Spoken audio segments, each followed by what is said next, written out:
Well, I have this beautiful redfish, which Paul Prudhomme, the great chef, actually made an endangered species out of this when he created Blackened Redfish. We're cooking it on an open wood fire, as you can see behind us in our fireplace, cooked on pecan wood for about 5 or 6 hours. The pecan wood makes a difference? Oh, my God, does it make a difference? Does it make a difference? Oh, okay, all right. The beer makes a difference, too. That's my marinade. It all makes a difference. No, the pecan wood does. Wood adds a lot of wonderful flavor to fish and meat. So, and of course, seasoning.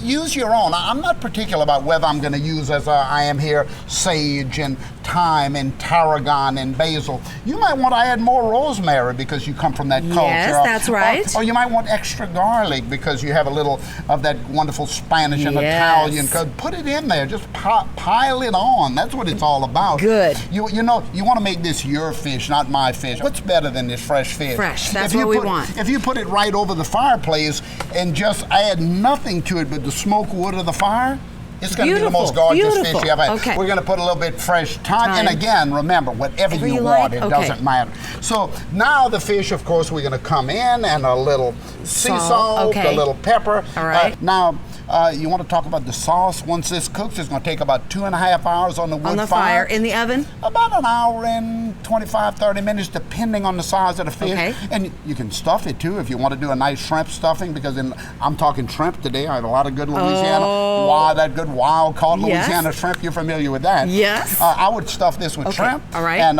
or crab, or whatever you want to do, but shrimp is what I'm doing today. And, of course, I'm going to make a wonderful, one of the most famous of all Louisiana dishes, the shrimp Creole, and you can see the richness of that sauce. So rich and bubbling. And let me tell you what's in it. We started off with a little olive oil, onion, celery, bell pepper, garlic, green onions, parsley. It's all right in front of you right there, all those beautiful things. I'm putting a little bit basil and oregano in there, just a touch. All right. A little green onions, and I would let this simmer for about 30 minutes, and let me show you what I have here. Oh, look at Just take a look at this. This is those aren't Louisiana shrimp, are they? These are Gulf of Mexico. Are you ready to put this in the rich sauce? Yep. You ready for that? Yep. I'm going to just slowly, I don't want to splash that on you all. You smell that. Oh, my.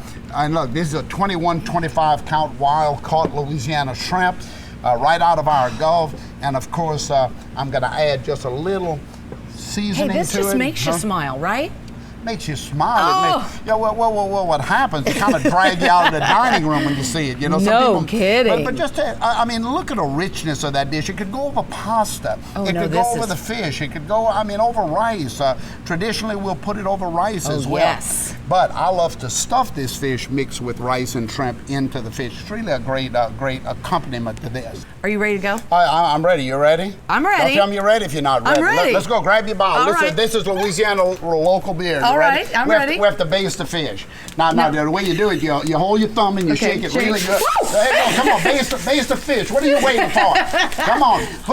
Look at that. Put some southern flavor in there. You got that. I used all mine. There you go. Now just get that on. Oh, now we just baptized that fish Cajun style. Cajun style. That's Cajun baptism right there. All right, only here in Louisiana though, not in your oven. That's for sure. That was fun. No. Yeah, and that puts all that wonderful hops and barley and all that great flavor onto the outside of the fish, and you do that only at the end because it crackles the skin of the fish and it makes it like crackling that you can just bite, almost like a potato chip. Oh, I love it. Oh gosh, I knew I'd love to watch you cook. Now. All right. Oh, here, remember. More fresh fish. Remember we were talking about this Louisiana shrimp? Yes. Remember we were talking about the Gulf shrimp?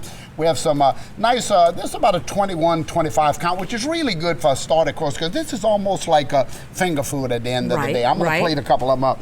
So what we're doing today, we're doing the black-eyed peas of Africa, marinated and blended into all of these things. I took the black-eyed peas, I mix it with flour. Okay. This is my recipe right here. Okay. I have black-eyed peas, flour, and eggs. I whip all of that together. I cooked them first. I cooked them in a little stock.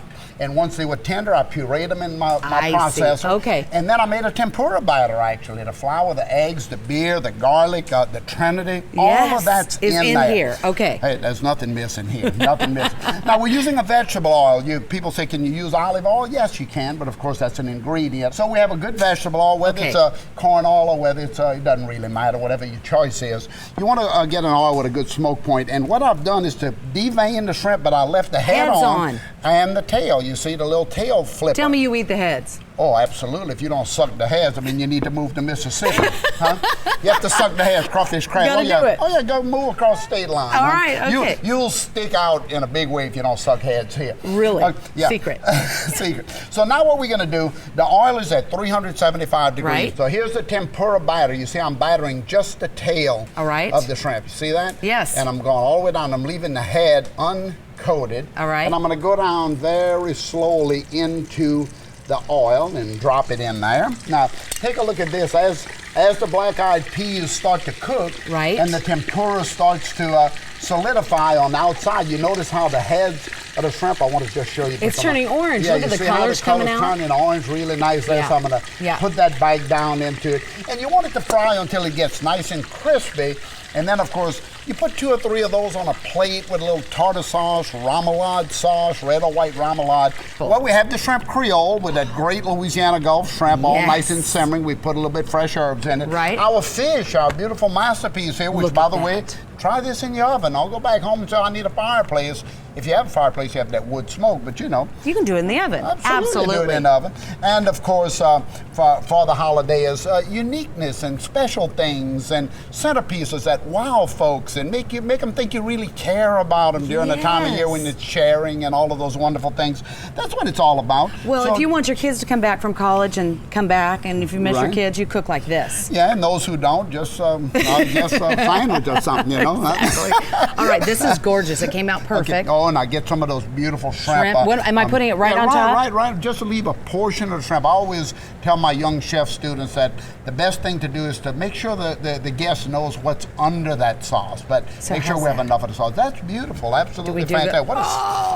What a student you are right here on this plate. Well, I'm such a student. I don't want to leave, but we've got more to do. So that is gorgeous. Okay, well, this is it right here. Perfect dish for the holidays. And again, use your own regional fare. Do you want a little taste? I want to taste it, but I want you to tell me how you're going to celebrate your holidays. I'm going to be on the levee on Christmas Eve, and hopefully one Christmas Eve you'll be there for me to do a little eggnog. You cooking this for me? Absolutely, I'm cooking this for you. This is family fare here. This is family fare. I took a bite. I don't want to put it down. Let's finish it. Go ahead and finish it right here. Boy, I'll tell you what, let's cook together again sometime.